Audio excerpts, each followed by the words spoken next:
Hello everyone, welcome back to another video. Today I will show you how to add email on WhatsApp. So firstly you will have to just open the WhatsApp app on the Android device or iOS. So when it's open you will have to just go to the top right corner of two dots and settings, and you will see there is the first option is account security. So you will have to just click to the account and security.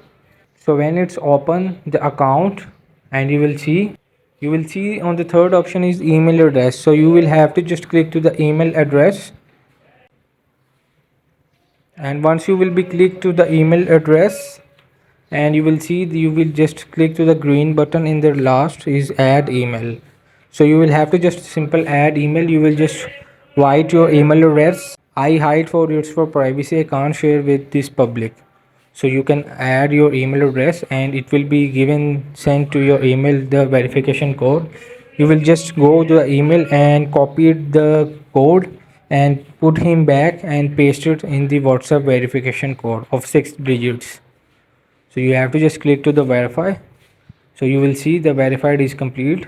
Hope this video helped you. Please don't forget to like and subscribe and get notified for more videos.